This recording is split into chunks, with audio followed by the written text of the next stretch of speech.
How Madson dressed as Simon Cowell today. Plain black t-shirt. You know that band, the Plain White Tees? Cowell's the opposite. Yeah, man. Yemen. October 24th, 2018. 1 week till Halloween. Yep, it's Wednesday. My wife and I are in a disagreement about Halloween. My daughter is getting older. She is 11. Just turned 11 on the 5th. And she asked us yesterday if she could bring a bunch of her friends from her Taekwondo class, like 10 of them, to go trick-or-treating. And I said, no, you can't. Trick-or-treating's for us. It's for the family. If you bring all your friends, they're going to come with us, and you're going to end up in like a group behind us or ahead of us. Right. And you're going to trick-or-treat with them and laugh and be silly little girls. And much like what we do on the show. And we're never going to see you. And here's the bottom line. For all the taxiing and flute lessons and taekwondos and little leagues and all the crap that we do to continually shovel money into these spawn that we had, there's a few things that I request as a dad. One of them is dress up. You know, we're going to get you all dressed up in your costume. I would prefer if she was a pretty princess every year, but she's past that. And then we're taking you trick-or-treating. Then we're going to separate your candy when we get home, and then we're going to store it for safekeeping, which means I'll be eating a lot of it. That's how it goes. My wife thinks, you're being a hard ass. Well, kind of, but here's the bottom line, Kyle Madson. She just turned 11. I have 2, maybe 3 max Halloweens left with this girl. Yeah. Before I think 13's probably the cutoff. I think 13 was my last year trick-or-treating. Yeah. Yeah, and then even then I felt weird about it. Right. It'll be Halloween parties and get-togethers. And, meanwhile, my son's just like, I'll wear the same Minecraft costume. Again. Well, it's fine. I just want the candy. And, of course, my daughter is just like, oh, that's too much to ask. I saw this thing on Facebook that was, it might have been Pat and Tom's Facebook. Yeah. Where they were asking if there's like an age limit for trick-or-treating. And I saw way too many adults that are like, it doesn't matter. Like, if you're 30 and you want to go get candy, go do that. Never lose the young kid that, your inner child. Yeah, if I see a 30-year-old trick-or-treat at my door, I'm kicking him in the face. Yeah. Trick-or-treat. You know me because you make fun of me all the time for this. I'm very much like, do your thing. Live your life, man. Yeah. Have fun. It's not hurting anyone. But you wonder where I draw. Wow. All right. That's obnoxious. Okay. All right. Thank you. There we go. You make a really good point. Yeah. There are times where it's like there's a cutoff. Like you always ask me, like, where are you drawing the line? With trick-or-treating, I draw the line at 13, 14. Yeah, I mean, if you go at 13 or 14, that's fine. Yeah, but if I'm giving out candy, like you said, and even a teenager, it's like, hey, if you can drive to go trick-or-treating, you don't go drive to the convenience store and get candy. Save yourself walking. And Halloween and trick-or-treating for parents is, I've been taking her out before she could have the candy, which is the best. Because we would dress her up however we wanted. Oh, we'd roll around in the stroller. She'd be super cute. This is a game-changing selling point to have a baby. She'd get the candy. She can't have the candy. So what we do is we give her like baby treats, and she'd love it, and we'd pound the candy. This is a really good baby selling point. It's the best part about being a parent because even the people that answer the door, they know the baby's not having the candy. But you worked hard to dress the baby up, and it's the cutest thing they're going to see all night. Yeah. Not only do they give candy, they give extra candy and leave with a smile on their face. because For giving you candy. for giving me like triple candy. Is she a Raggedy Andy doll? Oh, here's 5 king-size Butterfingers. Have fun with that, baby. Did you mention Facebook? Yeah, I did. I'd like to use some of the allotted time we have left to do something off of Facebook, if that's okay. Please. Yeah, we have 2 minutes and 30 seconds left. Perfect timing. We'll use half of that. Kyle, do you love your mother? Yeah, of course. Very much, correct? Yes. Yeah, very important to you? Yes. Well, and for those of you out there that maybe don't, I saw this morning. This is a message from 2 fighting children and our good friend Mr. T talking about what is and isn't important. Well, you couldn't be more than 5. You're so fat they have to jack you up to take off your shoes. Yeah, well, you're so snap. skinny your eyes are in single file. Well, you're so ugly your ears stick out to get away from your face. Wait for it. Well, your mama is Hold so... it, wait a minute. Don't bring anyone mother into this. She ain't here. If it wasn't for your mother, you wouldn't be here. So remember, when you put down one mother, you put down mothers all over the world.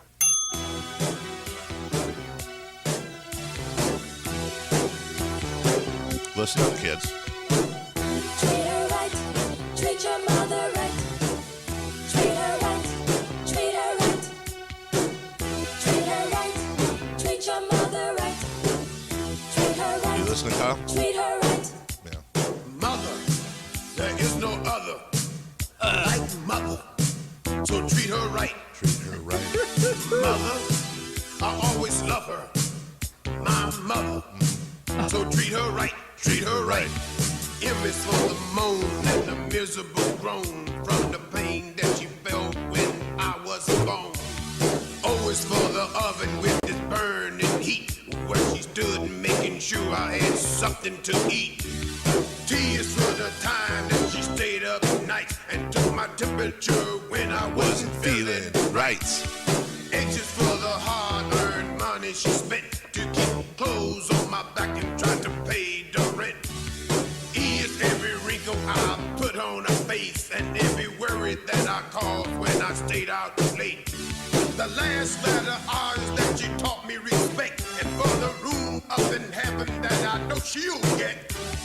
Mother, there is no other like mother, so treat her right. Mother, Big show today. always love her. Scott Barrel joined us today at 8:05. Treat her right, treat her right. Treat her right, We'll take a break. It'd be funny to do this bit with Scott Bear. treat her It's a right, great question. treat her right. Morning Brew is next, Mother, so treat her right, treat her right. right here in Sports 1140. KH2K. Treat your mother right, everybody. Here's Welch now working on the far right wing. A little dribble handoff here, an attack along the baseline, up and under reverse, rejected by Bagley, goes right back out, however, and Denver gets a three-point attempt from Devon Akun-Purcell. It's no good. Bagley comes back up the floor. He's going to challenge inside, tries for a twister, and he scores coming down the right side of the lane. Nice job by Marvin Bagley. 123-102. 123-102. Yeah, but guess what? Then the Kings went on a 10-3 run to finish out the game. If only there was a fifth quarter, might have had it. Outscored Denver 31-21 in the fourth quarter. Who said they'd run out of steam? 126-112 is your final. Hey, this game went pretty much exactly like we told you it was going to go yesterday. This was a tired team. This is a team that wasn't equipped to play at that altitude. Some of these kids on the team, especially Giles and Bagley, it's the first time they played in Denver. Maybe in college, I don't know, but first time they played in the NBA in Denver. You saw a lot of balls coming off the front of the rim. Still shot 52.3%, but it wasn't meant to be. Yeah, and worth noting, Denver is like a quality playoff team. Yeah, they're 4-0. Yeah, this wasn't the Kings going and losing to a bad team. They put up a good fight against a good team. Also outscored, we scored 14 more points than the Warriors did against Denver. Ipso facto, Kings greater than sign Warriors. So you can hold on to that. Marvin Bagley had himself a good game. We'll talk much more about that as well. And number 2. Check for the runners, the 1-0. Nooney swings it, drives one to left, high and deep by the wall. Gone! 3-run pinch homer, Eduardo Nunez. Can you believe it? And the Red Sox lead at 8-4. Former San Francisco Giant Eduardo Nunez goes, yarder. See you later. Bye-bye. Love the pettiness by the Giants' Twitter account to tweet #ForeverGiant with a photo of Eduardo Nunez in his Red Sox uniform. Yeah, I love that. Really terrific. I love the pettiness of the Giants' Twitter account. I, too, am very petty about it as well. Here's your announcement. The Los Angeles Dodgers are now just 3 losses away. 3 losses away from once again coming up with nothing and going a full 30 years. 30 years, I say. Imagine. Without a World Series title. Don't know what that's like. The problem, though, I realized last night is that I found myself very much rooting for the Red Sox. And I hate the Dodgers, and of course I'm going to root against them. I don't know that there's another team, though, if it was any team but the Dodgers in the entire world of baseball, that I would root for the Red Sox over. Yeah, I sort of feel the same way. I don't hate the Dodgers on the level that you do, but there's still just something grimy about them that I don't like. Yeah, they're gross. The same kind of goes for the Red Sox. So I felt like I was watching last night out of obligation. I'm officially the worst kind of sports fan for this because I just want to see a good series guy. Nice. I don't. Pulling for the Red Sox for sure, but I'm not going to live and die with every pitch. See a 4-0 sweep. That's honestly what I think is going to happen. I think I said that on the show yesterday. 4-0 sweep. 4 or 5 games. Rooting for the Red Sox to beat the Dodgers is kind of like if you're hot and you jump into a bowl of Jell-O naked. Like, it might be effective, but you kind of feel weird about it and maybe even a little dirty and sticky. Fine, your jokes work. You know, that's tough. You know, somebody spit on you, you know, to play this long, and that has never happened, but it is what it is. Fellas got to get ready for Utah tomorrow, and I get ready for the Clippers on Friday. Chris Paul, that was Chris Paul. Chris Paul is getting destroyed by a lot of people, including, who was his ex-teammate? It wasn't Kendrick Perkins. Was it Big Baby Davis? Yeah, Big Baby Davis. Yeah. And Michael Hollins? Whoever. Coming in and saying, yeah, he's a bad teammate. I mean, listen, we all know Chris Paul's an ass. And I'm here for it. I'm here for it. I just, going back to the whole Red Sox-Dodgers thing. I'm rooting for Chris Paul to get trashed because he's an ass, but not necessarily by Rajon Rondo. Chris Paul is annoying, and I don't like him, and I just don't like him. Rondo's like he's just a bad dude. You know what I'm saying? Like, he's just kind of a bad dude. Like, he's the kind of dude that he's the character in a prison TV show. Yeah.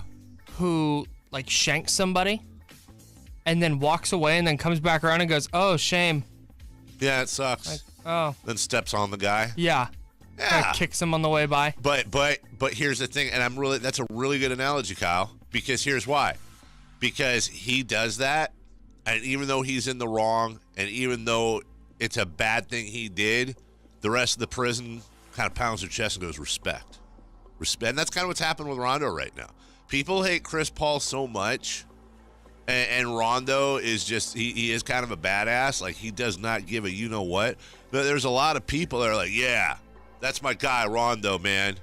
He gets it.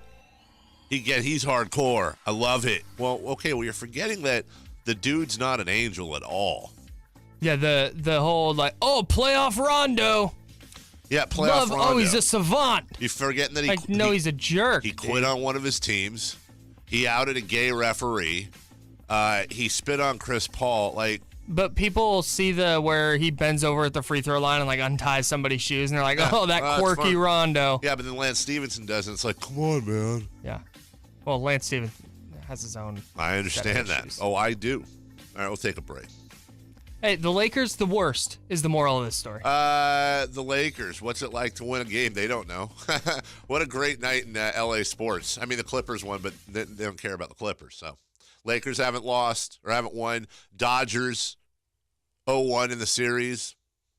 It's a good time to be an LA fan. Kings got beat by Denver. We'll give you some highlights next, right here on Sports 1140 KHTK. Hey, I got you something. Oh, did you? Kyle got me something.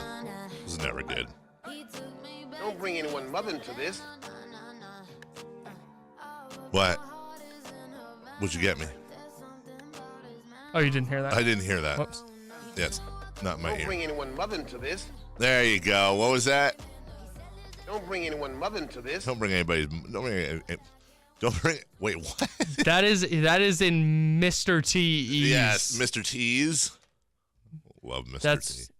Mr. T. T's. Thank you for that. I got to put that in the old computer. Welcome into the drive. Don't bring anyone mother into this. There you go. Don't bring anyone mother into this. Before we move on with the sportsing, a couple of things. One, nothing to do with sports, but you're going to hear about it. The Associated Press is reporting that a bomb has been found at the home of Hillary and Bill Clinton in their New York City suburb. That's obviously a developing story. That's literally all I have off the AP. I've tried to look for more information. I don't have it, but that's exactly my reaction. So you'll hear about that quite a bit today. I don't even want to speculate. Just other than I imagine if anybody was there, we would be hearing about that too. So thank goodness for that. Yeah, just be safe, be good people, guys. Come on. Also, shout out to my dad here real quick. My dad, and I love him a lot.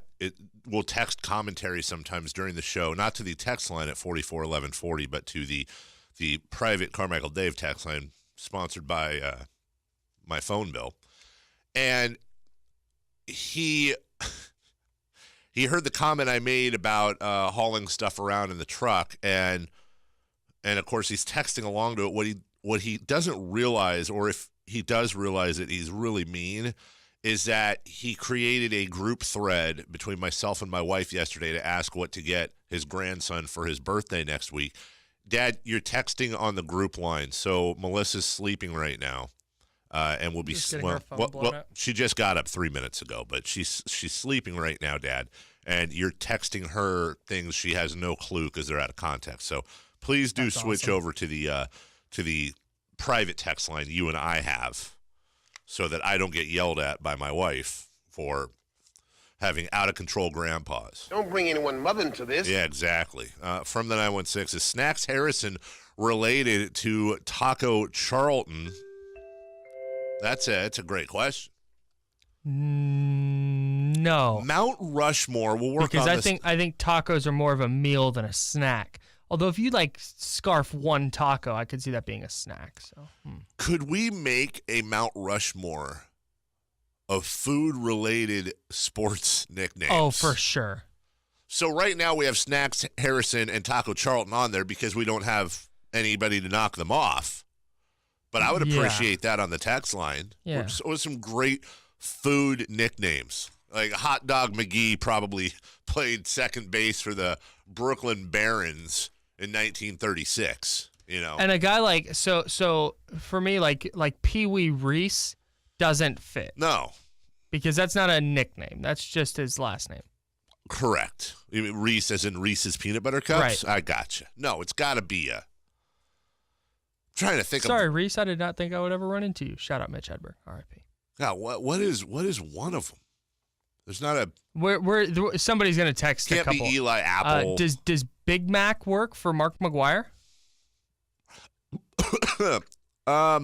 Is that a stretch? It is kind of a stretch just because, I mean, do people roll around like in the clubhouse and be like, hey, Big Mac? I mean, I guess they did, maybe. Oh, yeah, and that's right there. Chili Davis. Refrigerator Booger McFarland.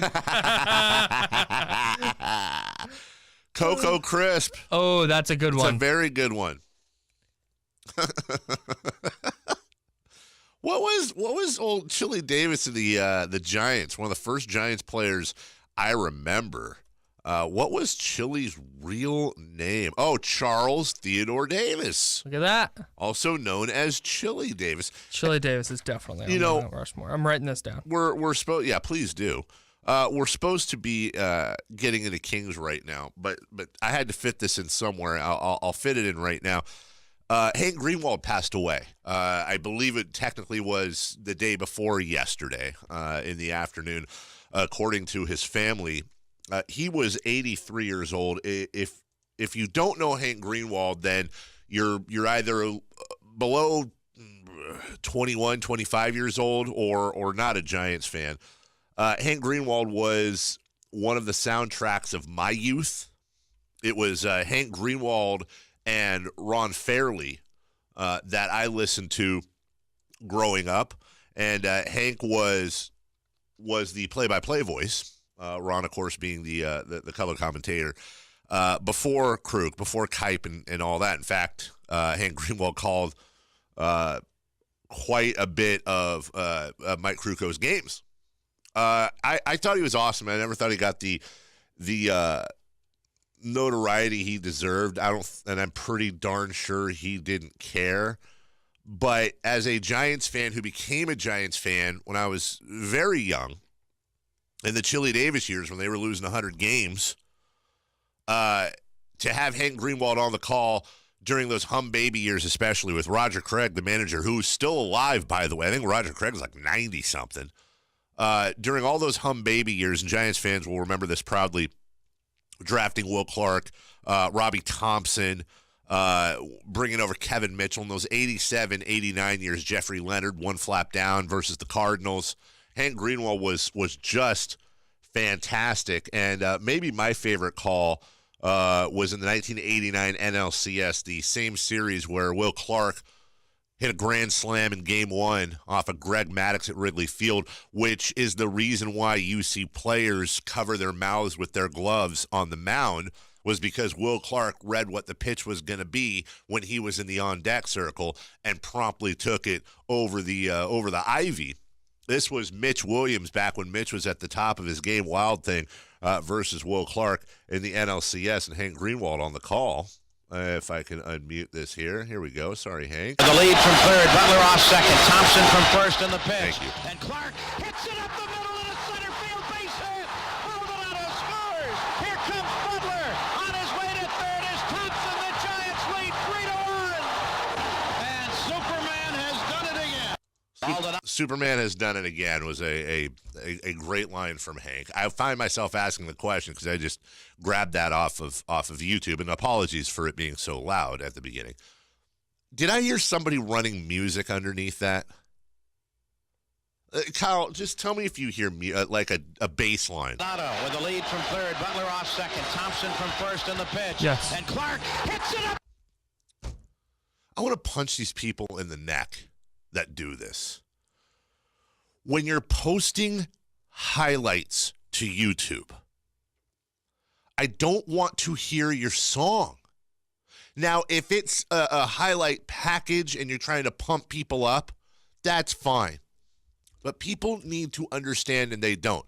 The best soundtrack to any sports highlight package is the play-by-play.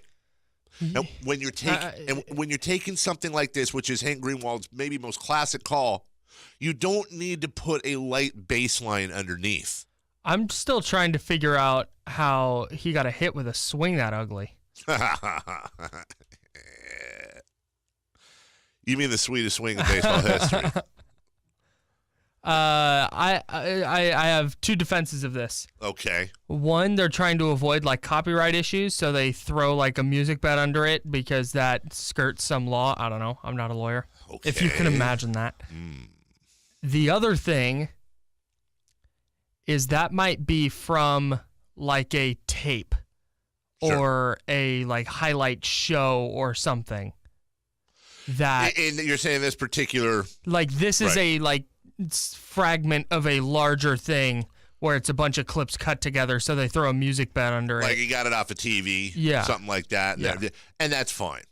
I'm speaking more in a broad sense to those people that want to put up like Tiger Woods' top 10 golf shots, and then I go to watch it and I can see it perfectly, but underneath the golf shots, instead of hearing the call, instead of hearing what Tiger does, instead of hearing the crowd, I hear some random techno beat or some rap song or some rock song. Just shut up.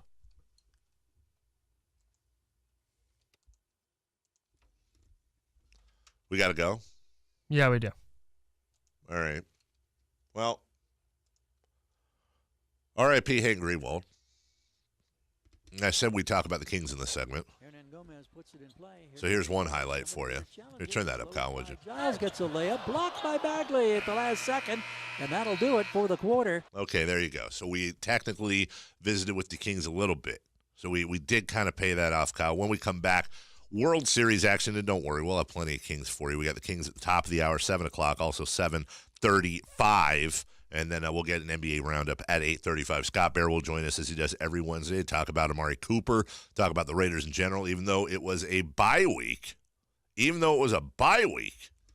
Still a lot to do with that. We'll take a break.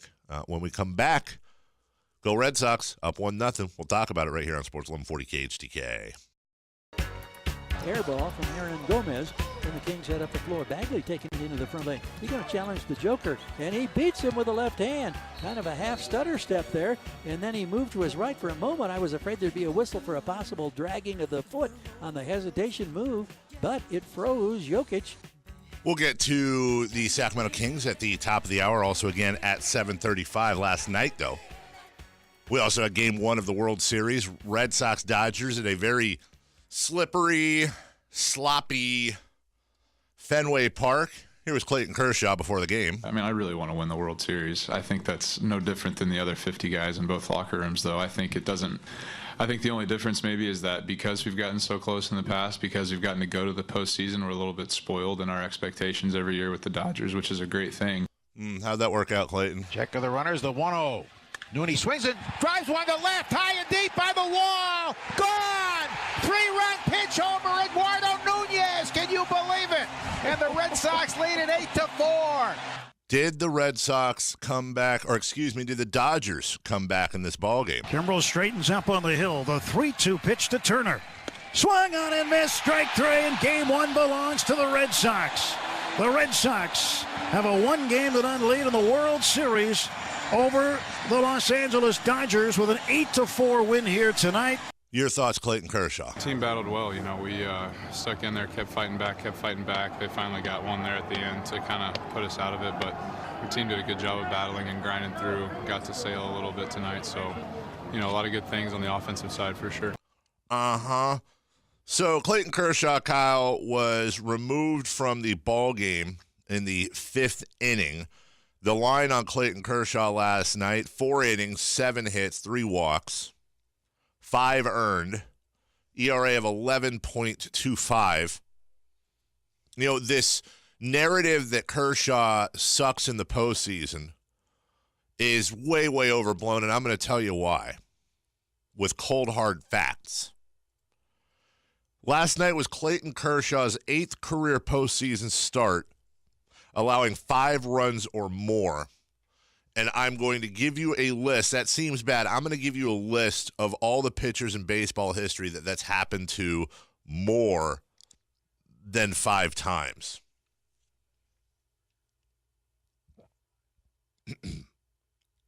Okay, go ahead.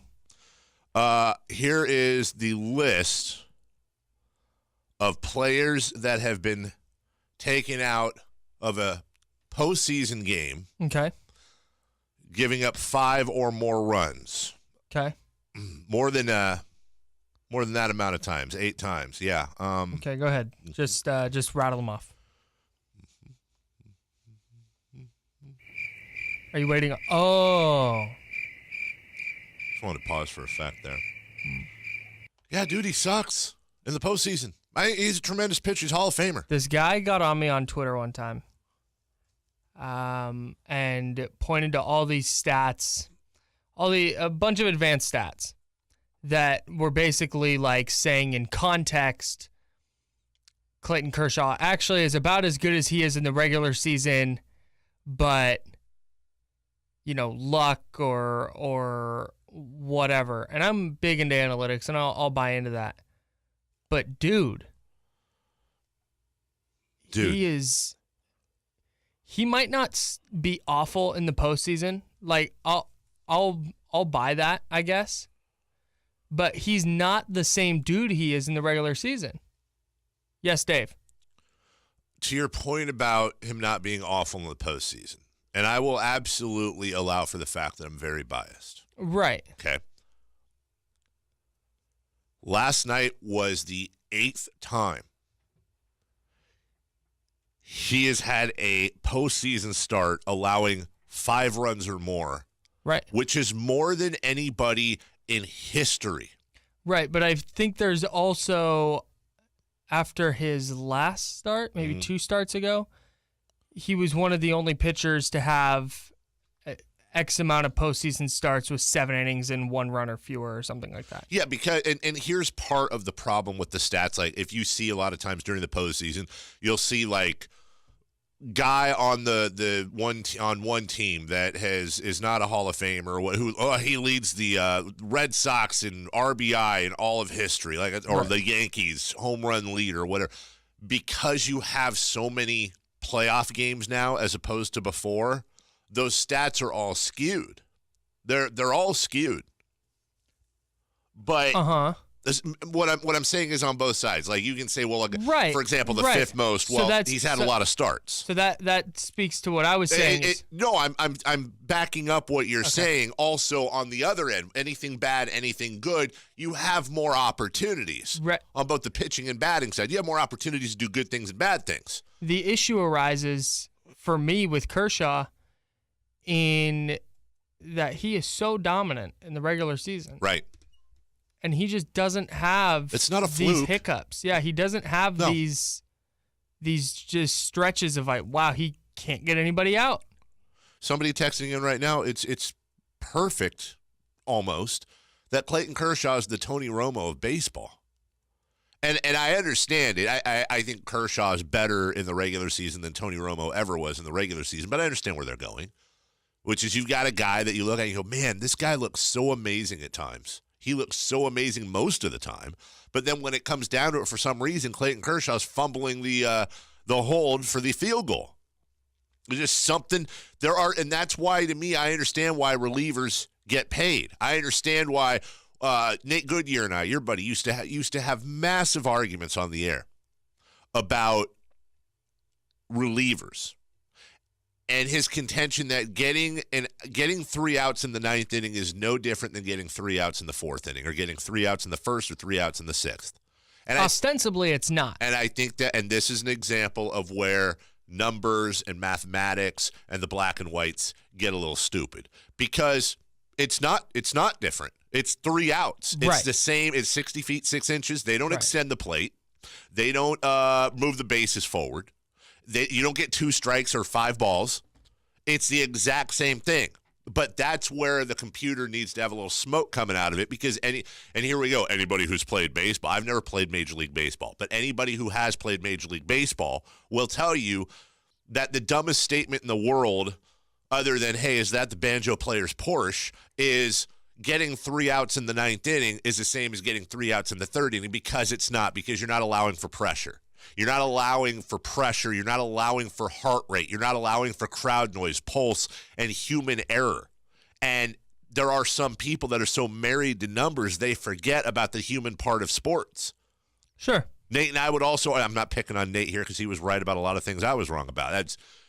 Nate and I would also argue about clutch. There's no such thing as clutch. You either hit the ball or you don't. No, there is a such thing as clutch, because some people go to bat. Alex Rodriguez was great at this in the 8th inning when your team's up 8-1 or down 8-1 and hit a solo home run, and you look at the end of the year and they have 42 home runs. But then you go back through the numbers and you go, well, how did Alex do when it was a close game in the final 3 innings of the game? Oh, he bat 0.54. Because you choke. There's choking you start thinking in sports. too much. Yes. You have to allow for that. It's not robots. Hey, for what it's worth, Clayton Kershaw's last outing prior to last night, the final 3 outs in a 5-1 Game 7 win over the Milwaukee Brewers in the 9th inning. He had the final 3 outs. And he came in and got the close? Yeah. Yeah, in a 5-1 win? Yeah. Yeah. Doesn't surprise me. He was up up the final 3 outs. He was up 4 runs. Oh, okay. So those final 3 outs are the same. He's up. Oh, got it. No, okay. No, that's fine. We got double standards. No, that's garbage, and I'm going to tell you why. It's going to completely. That's such garbage. Here's why. Very simple. Being up 4 runs in a game is not the same as being up 1 run. Oh, okay. So there's like levels to the. Oh, got it. Okay. Well, hold on. Do you honestly not believe that? I'm messing. Okay. Because we were about to blow through the whole show and come to fisticuffs here, verbally, of course. We just start fighting. There's just a brawl and pressure this, spit buddy. on me. You like that? Stop hitting yourself. That'd be stop hitting yourself. Wait, okay. We'll take a break. I might not look good in the camera. You get me going too because I can see that argument happening. That happens. Yeah, Kershaw is just his outings are weird. These are his outings in order of the postseason. 8 innings, 2 hits, no runs. 3 innings, 6 hits, 4 earned. 7 innings, 3 hits, 1 run. 1 inning with 2 strikeouts in the 9th, final 3 outs of the game. And then last night, 4 innings, 7 hits, 5 runs. The things that stand out to me there, and why I buy into the Clayton Kershaw is just not as good in October. Sure. Are those 4-run outings and those 5-run outings. Like, he just doesn't have those. And he had those in a 8, 9, 10, 11-day span. Yeah. He never does that. No, he doesn't. And to your point, God, we got a break here. I'll give you one thing on Kershaw. I know there's a number out there that could answer this. I would just bet that the numbers the bullpen has when Kershaw leaves runners on base is just absolutely stupid. Mm-hmm. I've noticed that a lot in his starts too. Yes, he'll leave a runner or 2 or 3 on base, but it seems that every time he leaves a game with runners on base, they all score. The bullpen never bails him out of anything, and for that, I get it. We'll take a break. When we come back, we'll talk Sacramento Kings. Also, a little NBA. One note, Blake Griffin, 50 points last night in an overtime victory over the Philadelphia 76ers. He started 0-6 and became the first 50-point scorer for the Pistons since this player. We'll tell you who when we get back right here on Sports 1140 KHTK.